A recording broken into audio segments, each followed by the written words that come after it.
Hi, and good evening. Welcome to Views from the Road Home. My name is Ryan Brown. I'm an outreach coordinator with the Road Home program at Rush University. And my guest tonight is Dr. Michael Brennan. Good evening. As Ryan said, I'm Dr. Mike Brennan. I am the clinical director at the Road Home program, and essentially I oversee the intensive outpatient program which treats veterans with PTSD and other comorbid diagnoses like major depression, traumatic brain injury, substance use disorders. And a dual responsibility that I have is also as a Army Reserve psychologist with a medical training support battalion out of Madison, Wisconsin. So it continues to be an honor to serve in that capacity, and I've been in service for about 9 years. So 5 years active duty, 4 years in the reserves, and 1 deployment to Afghanistan in there, and so continue to plan on serving as long as I can. So it's an honor to be part of the show, Ryan. Thank you.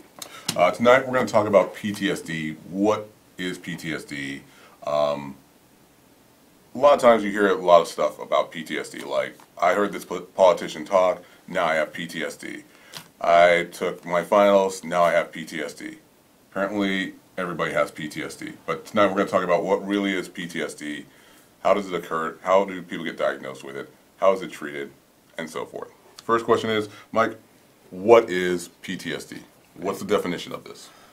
So if you take a look at the actual semantics of the word, so post-traumatic stress disorder, so something happens, a traumatic event, and there's a variety of different symptoms that come along with that. And so the way that we define it as mental health professionals in the Diagnostic and Statistical Manual of Mental Health Disorders, currently the 5th edition, there's a traumatic event that occurs. So we call it a criterion A trauma. And what that looks like is essentially a real or threatened actual life or death event that happens, or a potential threat towards the physical integrity of your body, or sexual violence, in which somebody experiences that, either witnesses it, they learn of it, they also just kind of are repeatedly exposed to that. And so that is the traumatic event that occurs, and then there's a myriad of symptoms that come as a result of that. So 1 being re-experiencing, 2 being alterations of cognition and mood, and avoidance and hypervigilance. So those are 4 of the major categories of what PTSD is, and we can talk a little bit about what each one of those looks like as we go throughout the night. So sounds like when you say a life-threatening situation, threat, sexually oriented situation, a threat to you, it sounds like we're not limiting this to combat. So it's not just combat vets that suffer from PTSD. So who is at risk for PTSD? So yeah, as you said, I think you hit the nail on the head. It's not just combat vets, right? So this really applies to anyone. So some examples of what a traumatic event might be are, a motor vehicle accident, a natural disaster, a verbal or physical threat of violence, sexual assault, etc. So those are some things that can obviously happen in the civilian sector, and then if we translate to the military, then there's some other potential traumatic events that also apply. Of course, anybody in the military can experience those, but some more specifics is, like a firefight, an IED explosion, or a blast of some sort, and then as I said, sexual assault that can occur in the military as well. So those are just a small example of how, or a small number of examples that can cause or different types of traumatic events that can lead to then those different symptoms that I just talked about. So when you say anybody, are we talking, can children be victims? Can children suffer from PTSD? Can the elderly who have lived a perfectly normal, per se, life suffer from PTSD? Absolutely. So anybody can experience trauma. Yeah, whether you're old or you're young. There's really nobody that can't. I mean, it's part of the human condition in some sense that trauma occurs, and then sometimes there's symptoms that occur as a result of that. And generally, who are at risk for that are if we talk about specifically in the military, like as you said, those who have combat arms type of jobs. So you have combat arms, combat support, and combat service support. The folks that are in the infantry or on the front lines per se are more at risk of that. But that those lines are no longer just red coats and blue coats, or those are the good guys and those are the bad guys. So anybody really is at risk of that. But in terms of more likelihood of being at risk for experiencing a traumatic event, it would be the folks that have more combat-related jobs. Okay. Now, if we take a look at the civilian sector, those who come from more marginalized areas or lower socioeconomic status areas have a higher propensity of experiencing trauma just based on the environment in which they live. Okay. Well, since we said everybody can suffer from PTSD, do we have some numbers? Yeah. So how many people suffer from PTSD in the United States? So in the United States, roughly, and I was just actually writing a paper the other day on this and taking a look at some of these numbers, roughly 14 million out of the 320 or so million people in the United States have, during a given year, meet the diagnostic criteria for post-traumatic stress disorder. Half of that will actually seek treatment, and that's United States in general. If we take a look at the military population specifically, those numbers vary from 10 to 23% depending upon what research you look at. So in addition to post-traumatic stress disorder, some folks will have traumatic brain injury. The percentages on that are roughly 20% of service members who have deployed. The numbers of how many people have deployed is roughly 2.7 million people have deployed. So if you look, that's hundreds of thousands of people that experience these symptoms on any given time. So we're saying roughly anywhere from 250,000 to 500,000 members of the U.S. military have PTSD. Who have deployed. Who experienced that, yes. So that's just a ballpark figure. It's a ballpark figure. All right. And I think the thing that we want to point out, too, is, statistics vary, but a majority of people that do deploy do not experience post-traumatic stress disorder. I think there's sometimes a misconception that happens from the public eye that anybody that goes to a combat zone will come back with PTSD, and that's not the case.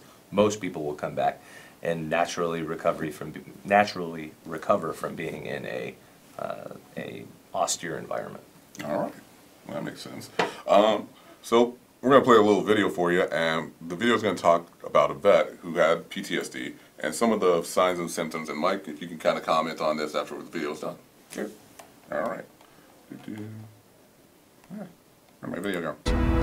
And then we moved, and I lost touch, of course. We were just kids. I just thought he was so handsome. I mean, I was only like 7, but from a 7-year-old perspective, he was so energetic and joyful and fun, and he got my attention immediately. We ran back into each other when I was 25. We dated for a while, and we got engaged on Christmas Day. And it was perfect. He did it right. It was very memorable. So Christmas Day, 5 or 6 hours after I got engaged, got alerted for orders to Afghanistan. Interestingly enough, we got to Fort Benning, and they changed our orders to Guantanamo Bay, Cuba. Anyone who thinks that war isn't ugly is just not living in the real world. He had a very specific job to do, and he did his job. The day he got home from Cuba, the first time I saw him, I knew something was wrong. There's just so many things that you see in combat that are very scary at the time, but you don't have a chance to process it because you ruck up and you gear up and you go back into the streets, you go back on patrol the next day again. 4 or 5 months maybe after I got home, my wife left her email account open, and I saw two emails with our pastor. Just said, "Can you please pray for me and Bill? Things are tough. If I knew Bill was going to be like this, I would not have married him." All right, so maybe not quite what we're expecting, but she said when she said when her husband came back, she knew immediately that something had changed. Is that common? Is that Yeah, a typical response? absolutely. So, I mean, if you take a look at, I mentioned that a majority of people come back and naturally recover from being in an austere environment, regardless if you deploy or not. When you come back, or when you do deploy, when you come back, there's an adjustment period. I mean, myself as a psychologist, that when I deployed and I came back, there was a transition process just because it's a high op tempo, high stress, sleep schedule can be off. There's a lot of, I mean, there's mission focused. I mean, it's a much different mentality than being on the garrison side of the house. But part of what he had mentioned is that, after 4 or 5 months of being back, that some of the symptoms that he experienced started to impact his family, and that's usually going to be the major piece that will draw people into treatment, is that it starts to impact the relationships in their life, whether that be wife, husband, family members, kids, etc. And that usually those symptoms impact that relationship, which will then have people come into treatment. Okay. So when we talk about these signs and symptoms, what are you looking for? So the ones that'll probably be most noticeable off the bat are anger, irritability, an exaggerated startle response, and all of those kind of start to negatively impact sleep. So those are usually going to be the ones that notice the most. Okay. Right? So with anger and irritability, that obviously when people are mad, angry, etc., they express that sometimes in a maladaptive way. And that will then scare wife, scare husband, scare kids, etc., and create tension in those relationships. Will then be like, something's off here. And when something's off, there's an equilibrium and shift, which will usually lead people to come into treatment. Okay. So the first ones you say we notice would be frustration, anger. How does somebody know that they're just not tired? You talked about sleep schedule being off. Somebody's just having a rough time, and life has just hit them hard for right now. And what's the difference between just trying to readjust to being back home versus this is something beyond that? Great question, Ryan. And so, when does something become a problem or become a disorder? And my answer to that is an acronym FIDO, F-I-D-O, frequency, intensity, duration, and onset. Right? So anger and frustration is a normal part of the human condition. If you're stressed out at work, or something bad happens, it's natural to be frustrated or irritable, or you get angry when somebody does something mean to you. But how long does that last for? And does that keep happening? And how long and how intense does that anger become? Does it become, anger is on a continuum from slightly irritated to enraged. And if you continue to gear towards the enraged part, where you're punching holes in the wall, or you're swearing and at the top of your lungs at your kids, or you can't manage that, then that starts to negatively impact your life. And so that is when one of those symptoms can then lead to dysfunction. And so it's not just being angry or frustrated. There's multiple other symptoms that have to align in order to really meet the criteria for PTSD. Okay. So as a professional, somebody comes to you, how do you say you have PTSD? I'm sure there's some kind of official test, some kind of diagnosis that you have to meet A, B, and C. This is PTSD. You just have some anger issues. Yeah, and so that's a great question. So first, if somebody, that word is tossed around a lot. So, oh yeah, my PTSD, or hey, I'm some friend says, I think you have PTSD. First, you want to be a trained mental health professional to be able to diagnose that. One would hope so. One would hope so. The second thing would be that you want that mental health professional to have experience with working with trauma and diagnosing trauma, or being under the supervision or consultation of somebody that does, in order to appropriately assign that diagnosis, because you don't want to over-pathologize something that might be within the normative category.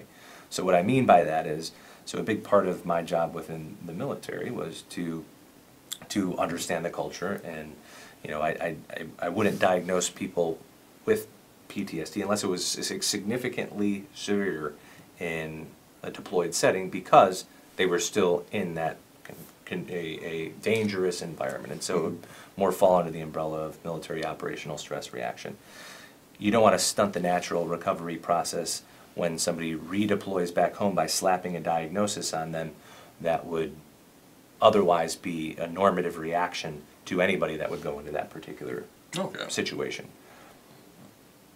So basically you're saying, So one, you want to be a mental health. You wanna I be a kind of mental went off health- on a tangent. no worries. So yeah, you want to be a trained mental health professional and Right. have experience in working with that population. Okay.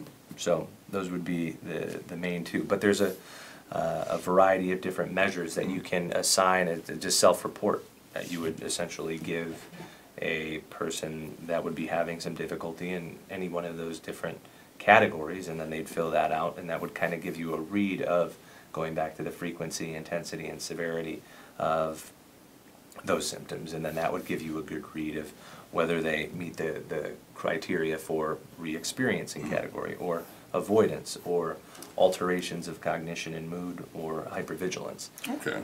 So when we talk about PTSD, I know there's been some questions. Is it a psychological condition? Is it a physical condition? Is it a mixture of both? Is it, what do we say? Yeah, it's a little bit of both. So there's Okay. a physiological process that's involved in this. So I'm sure you heard of the fight or flight response. Yeah. So you have when somebody's triggered, that activates their amygdala, which is in charge of the emotional processing center of the body and the brain. And that kicks off the fight or flight response, which shoots up adrenaline and cortisol. And then through that process, it will disengage the prefrontal cortex to just focus on, what is the threat, Okay. right? And sometimes when that's overactivated and then people come back, they overgeneralize some of what those triggers are. And so there's a couple different ways that we can treat that from the behavioral health side, right? So we have the VA, DOD best practice guidelines for treating post-traumatic stress disorder are EMDR, which is eye movement desensitization and reprocessing, prolonged exposure, or cognitive processing therapy. And so those are some modalities where we would attack that system in order to try to decrease the intensity and frequency of that reaction. Okay, so you just mentioned 3 different processes to treat PTSD. Prolonged exposure sounds kind of just like, okay, here's a trigger, let's just go sit by this trigger and just desensitize yourself to it. So yeah, I mean you bring up a great buzzword, desensitization, right? So the two major drivers of what keeps PTSD lingering around is avoidance. So avoidance of external triggers, which are anywhere from people, places, things that remind them of that traumatic event. And sometimes there's internal triggers that people will try to avoid, which are discomforting memories about a traumatic event, where they just try to shove that memory into a box or into the corner, into the closet, and don't want to think about it. So that's one. And then alterations in cognition. So when your belief system shifts between yourself, others, and the world, that can cause also dysfunction in a life. So those are 2 things that keep PTSD hanging around. And so how you would treat that with prolonged exposure would be something called imaginal exposure, and then in vivo or real life exposure. So imaginal exposure is essentially repeating the traumatic event over and over again. It's almost like watching a scary movie. Okay. What happens the first time that you watch a scary movie? You get scared and Why? because you're surprised by this. Because you're surprised, right? You can't predict or control when the scary parts are going to be, right? But if you watch that movie 10 times, what happens? You're like, oh, I know it's coming up now. Yeah, you know what's coming up right now, right? So through repetition, that your response essentially desensitizes to those scary parts, because you already know what's going to come up and you know when they are. Okay. Right? Similar process applies to imaginal exposure with traumatic events. With real life exposure, or in vivo exposure we call it, we essentially put people into distressing situations and have their anxiety peak. And the more and more you do that, the response decreases, as time goes on. Okay. So what about cognitive processing therapy? What is that? Yeah, so cognitive processing therapy essentially evaluates the connection between thoughts, emotions, and situations and behaviors, right? And that how those are linked together. So I mentioned something happens, and our fight or flight response disengages the prefrontal cortex to focus on threat. So part of what cognitive processing therapy does is essentially evaluate the thought process of those particular triggers that spike up that response. Okay. Right? So, as well as attack some of those belief systems of about oneself, others, in the world. And when those shift, right, then we want to attack those different thought processes and make them essentially more balanced or Okay. accommodated. So we'll it say. sounds like CPT, cognitive processing therapy, is attacking it from more of a logical point of view. Like, Yeah, they attack the thoughts. okay. Yeah. So obviously you're a psychologist. You don't prescribe medications, Yes, I do not.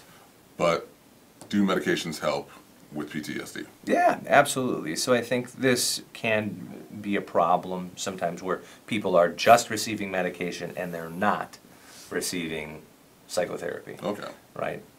Combined together, they can be the most effective together towards reducing the frequency, intensity, and duration of those symptoms, right? So one is better than none, depending upon where the person's at. And so if somebody is prescribing medication, you would want to influence or encourage them to seek psychotherapy as well.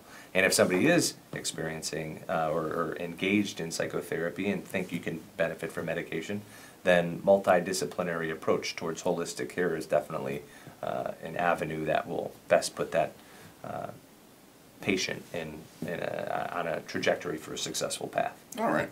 So I guess the big question, one of the last questions is PTSD, a diagnosis of PTSD, a lifelong condition? Is it going to be, you have PTSD, that's it, we're done, we'll see you later, you're going to be in therapy for the rest of your life? Absolutely not. And Okay. it is something that can be treated. I think, part of, if you take a look at the evolution of the diagnosis or the experience of soldiers and service members coming back from a theater of war, the terminology has changed. So back in the Civil War, they called it, soldier, I forget what the word is for the Civil War, but for World War II, it was shell shock. Through Vietnam, it was Vietnam syndrome, Gulf War syndrome. So the terminology has changed, but the overall symptoms and experience has remained the same, right? So it just depends on what we call it. But it is not a lifelong condition whatsoever at all. So I mentioned those three different treatments. So eye movement desensitization and reprocessing, cognitive processing therapy, and prolonged exposure are really the best, highest standard of care that you can get towards reducing those symptoms so that somebody can be better functioning in their life. Right, so we can treat those. There can be a recurrence of symptoms in somebody's life that maybe they need a booster session or something later down the line if they've gone through an effective course of treatment. But essentially, no, it is not a lifelong condition. Okay. So on average, how long would you say treatment takes before somebody's cured? Or is there an average? I think cured is a relative word, Okay. right? And So non-symptomatic. Let's go with it. non-symptomatic, and that's I like that term. So really depends. I mean, it depends on the complexity. It depends on the number of traumas. It depends on the severity of them, and then other comorbid diagnoses or symptoms that would be potentially complicating those. But essentially, if you have a traumatic event, and you engage in an evidence-based type of treatment like cognitive processing therapy or prolonged exposure, then that session length would be anywhere from 10 to 12 sessions that could last, essentially anywhere from, 2.5 to 3 months. Or, an intensive outpatient program like the one that I lead, we have a 3-week program where it is highly intensive, probably about over 140 hours of intervention that's holistic. So it really depends on kind of what you're able to accommodate, what your level of severity is, depending upon.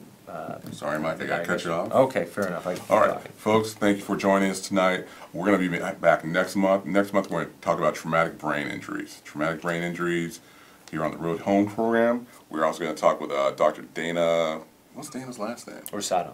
Rosado. I should probably not say that on TV. She's probably going to hurt me when I go see her. On Monday. But she's in Cancun right now, so we're not going to worry about that. She's missing the show. If you want to talk more with us, or you want to know more about PTSD, traumatic brain injury, military sexual trauma, and how to help your vet and your family members, please visit us at theroadhomeprogram.org. Our phone number is 312-942-6545 to reach me personally, and I can send you in for an intake or just answer your questions in general. Other than that, we're going to have a few events coming up. We're going to have a military family and faith symposium on December 18th. We're going to have a Christmas party. Do we invite the public to the Christmas party? Do we what? Christmas party. Yeah. You know, I'm not sure. I'm not sure. Sure, why not? Why not? We've got a great guy that does Santa Claus. He's pretty amazing. He actually looks like Sean Connery, not Santa Claus, but we're going to let him think he's Santa Claus. But other than that, folks, thank you for joining us tonight, and have a good night.